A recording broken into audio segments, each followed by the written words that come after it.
কৃষ্ণ। এসে গেলাম ভগবদ্গীতার সন্দেশ পর্বে, ষষ্ঠ অধ্যায়।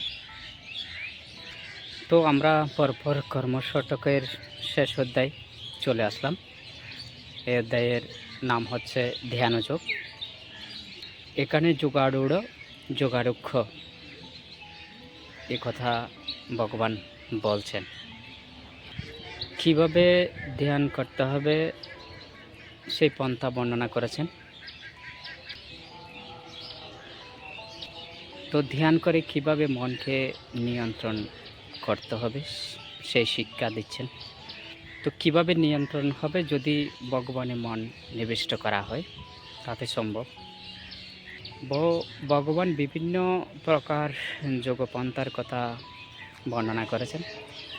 সর্বশেষে ভগবান বলছেন, যিনি শ্রদ্ধা সহকারে মদগত চিত্তে আমার ভজনা করেন, তিনি সবচেয়ে বড় যোগী, তিনি সবচেয়ে অন্তরঙ্গভাবে আমার সঙ্গে যুক্ত।